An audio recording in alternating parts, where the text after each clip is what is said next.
لو ظهرك بيوجعك يبقى التمرين ده عشانك. هنقعد ظهرنا مفرود ورجلينا لامسه الارض، كتافي عموديه على عمودي الفقري لكني مش شداها، يعني عموديه بس انا قاعده باسترخاء.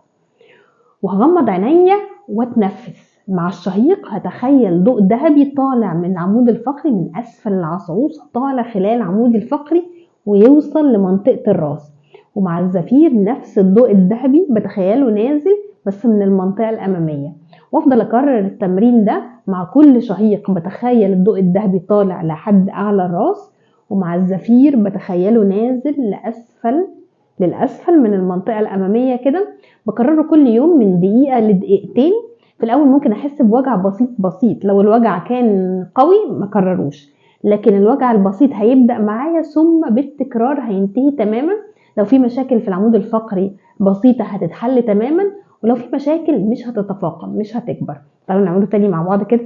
يبقى انا هغمض عينيا، ظهري مفرود، رجليا لامسه الارض، وتخيل ضوء ذهبي مع الشهيق بيطلع لحد منطقة الراس، نفس الضوء مع الزفير بيعدي من المنطقة الأمامية. مع الشهيق الضوء الذهبي طالع من العمود الفقري لحد أعلى الراس، ومع الزفير بينزل من المنطقة الأمامية. كرروا التمرين وابعتولي كده حسيتوا بفرق ولا لأ.